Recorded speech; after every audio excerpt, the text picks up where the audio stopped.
Good morning to all students. Last video lecture में हमने ME 206 में हाइड्रोलिक ब्रेक सिस्टम में जो मास्टर सिलेंडर होता है उसकी वर्किंग एंड कंस्ट्रक्शन पढ़ी थी। आज हम पढ़ेंगे टेंडम मास्टर सिलेंडर के बारे में। अब सिंगल जो मास्टर सिलेंडर हमने पढ़ा था उसका ड्रॉबैक क्या था कि वो जो मास्टर सिलेंडर था वो चारों व्हील्स के लिए कॉमन रहता है, यानी जो फ्रंट एक्सल के जो व्हील्स है और जो रियर एक्सल के व्हील्स है उनके लिए एक कॉमन मास्टर सिलेंडर होता है। तो इससे डिसएडवांटेज क्या है कि जब भी अगर किसी भी एक पाइपलाइन में कोई फॉल आ जाता है या फिर कहीं लीक या फ्रैक्चर हो जाता है तो उस वजह से क्या होगा, उस लीकेज की वजह से आपका, क्योंकि पूरा प्रेशराइज सिस्टम रहता है, अगर एयर एंट्रप हो जाती है तो वो सिस्टम फेल हो जाता है। तो इस वजह से सारे जो ब्रेक्स है चारों व्हील्स के वो आपके क्या हो जाएंगे, फेल हो जाएंगे। बट टेंडम मास्टर सिलेंडर में क्या होता है, दो सेपरेट यूनिट होती है। टेंडम मास्टर सिलेंडर जो है उसमें सेपरेट यूनिट्स होती है, किसके लिए, फ्रंट एक्सल के व्हील सिलेंडर्स के लिए और रियर एक्सल के व्हील सिलेंडर जो आपके व्हील्स पे लगे हुए होंगे, जहाँ से जो हाइड्रोलिक फ्लूइड है एंटर होकर आपके ब्रेक ड्रम तक पहुँचेगा और ब्रेक्स को अप्लाई करेंगे।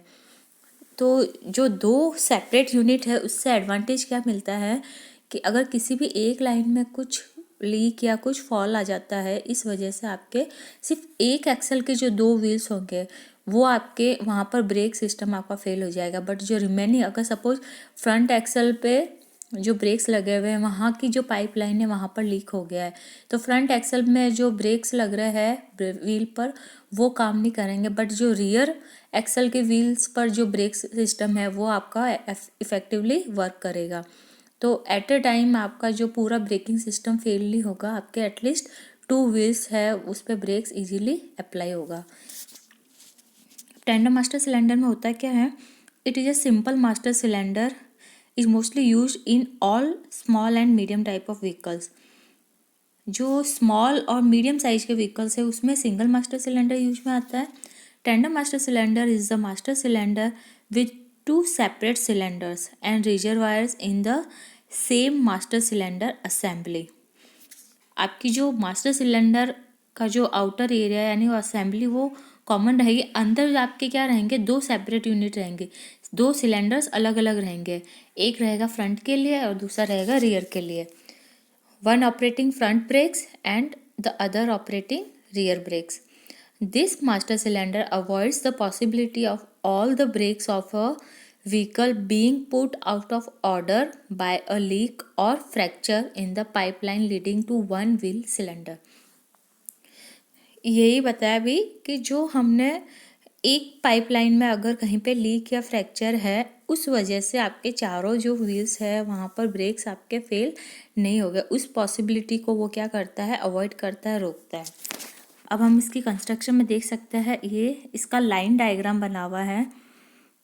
इस लाइन डायग्राम में देखिए, ये बी एक पिस्टन है और दूसरा पिस्टन है आपका ए, ये रियर पिस्टन हो गया और ये आपका हो गया फ्रंट पिस्टन, ठीक है।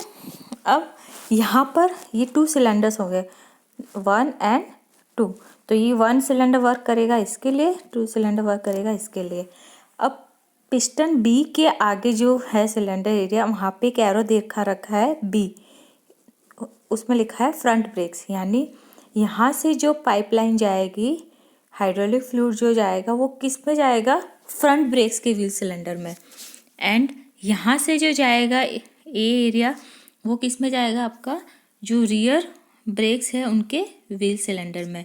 मींस एक ऑपरेट करेगा फ्रंट ब्रेक को, दूसरा ऑपरेट करेगा रियर ब्रेक्स को।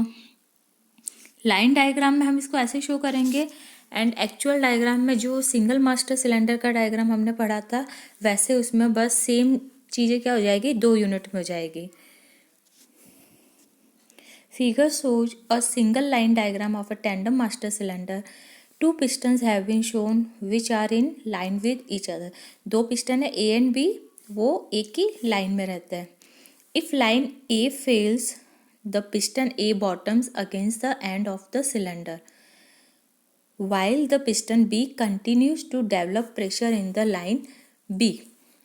अब हम इसमें क्या कहा है कि दो कंडीशन हो सकती है, या तो लाइन ए फेल हो रही है या फिर लाइन बी फेल हो रही है।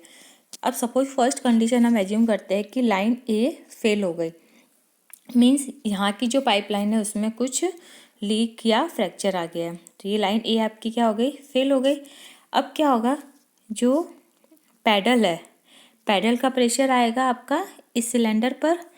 जैसे हम ब्रेक अप्लाई करेंगे तो ये पिस्टन क्या करेगा, इस सिलेंडर के अंदर यहाँ पे ये इसको पुश करेगा। यहाँ पे जो हाइड्रोलिक फ्लूइड होगा उसको क्या करेगा, ये पुश करेगा, और वो हाइड्रोलिक फ्लूइड कहाँ जाएगा, आपके फ्रंट ब्रेक्स में। अब लाइन ए आपकी फेल हो गई है तो क्या होगा, जो पिस्टन ए है वो फ्रीली मूव करेगा और वो जाके कहाँ तक चला जाएगा, इसके एंड तक। ये जो पिस्टन है यहाँ पर एंड तक आके स्टॉप हो जाएगा और आपकी जो लाइन बी है वो कंटिन्यूसली वर्क करेगी। सेकेंड कंडीशन है, if the line B fails, piston B comes up against piston A, thus building up pressure in line ए।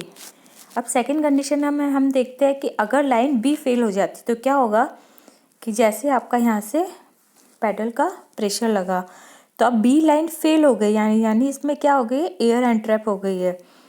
तो क्या होगा, ये फ्रीली मूव करेगा और ये जो पिस्टन बी है वो कहाँ आ जाएगा, पिस्टन ए के पीछे, और ये इसको पिस्टन ए को क्या करेगा, पुश करेगा। ये अगेन यहाँ पर आपका फ्लूइड है, वो फ्लूइड को यहाँ पे दोनों पिस्टन मिलके क्या करेंगे, इस फ्लूइड को प्रेशराइज करेंगे और फोर्स करेंगे, तो ये फ्लूइड जाकर आपकी लाइन ए में जाएगा, यानी रियर ब्रेक्स के व्हील सिलेंडर में।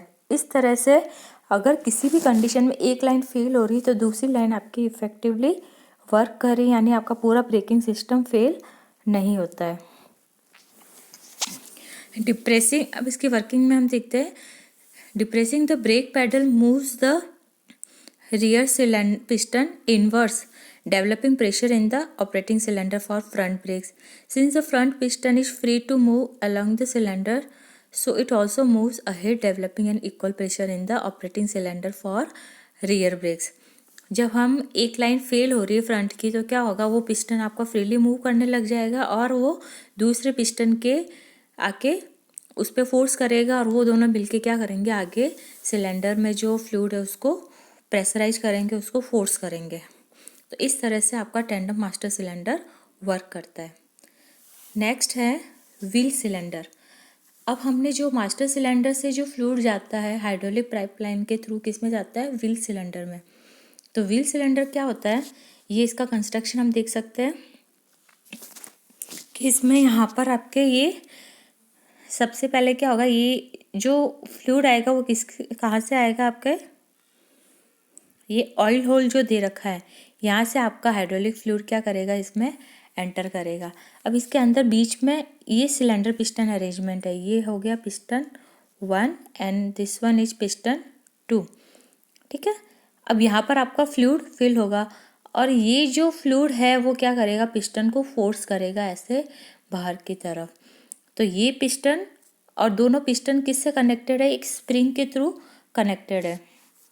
ये बाहर इसके क्या दे रखा है, डस्ट कवर, इसको डस्ट से प्रोटेक्ट करने के लिए। एंड ये रबर कैप जो है वो क्या करेगी, सीलिंग का काम करेगी, ठीक है।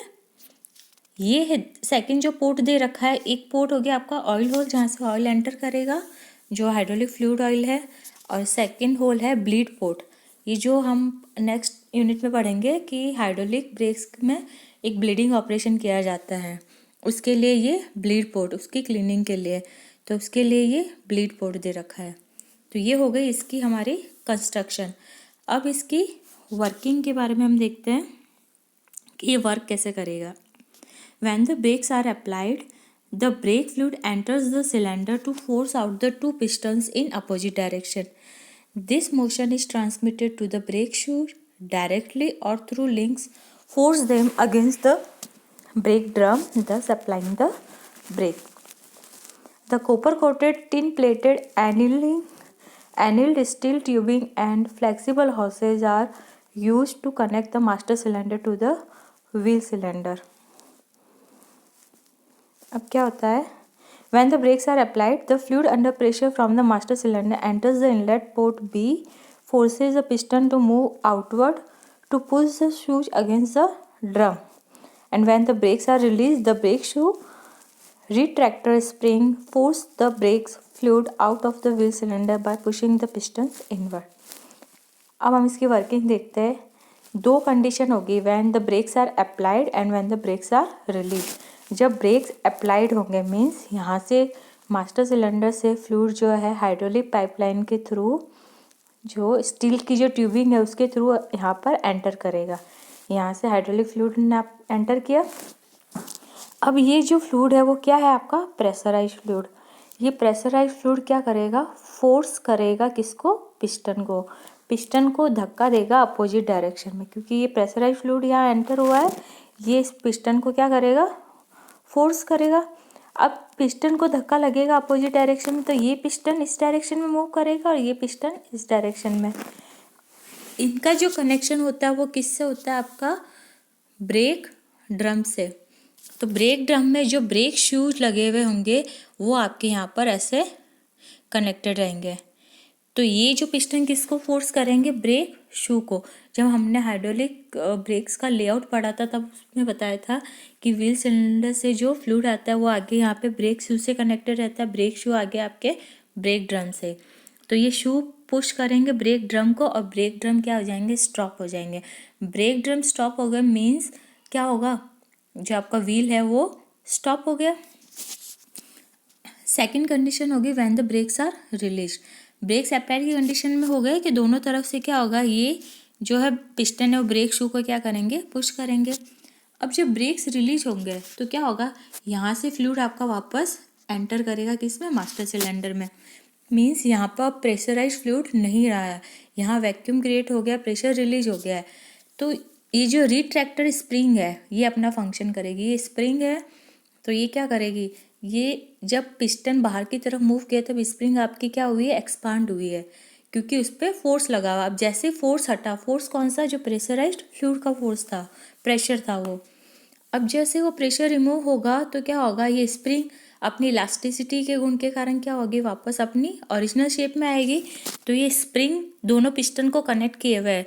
जैसे स्प्रिंग अपनी शेप में आएगी तो दोनों पिस्टन भी क्या हो जाएंगे, वापस अपनी पोजीशन में आ जाएंगे। इस तरह से जो दो कंडीशन होगी, ब्रेक्स जब अप्लाई होंगे रिलीज होंगे, उसमें आपका व्हील सिलेंडर क्या होगा, ऐसे वर्क करेगा। ब्रेक्स अप्लाइड होंगे और रिलीज के कंडीशन में आपका जो पिस्टन है वो ऑटोमेटिकली स्प्रिंग के थ्रू क्या आ जाएंगे, अपनी ओरिजिनल पोजीशन में आ जाएंगे। Thank you.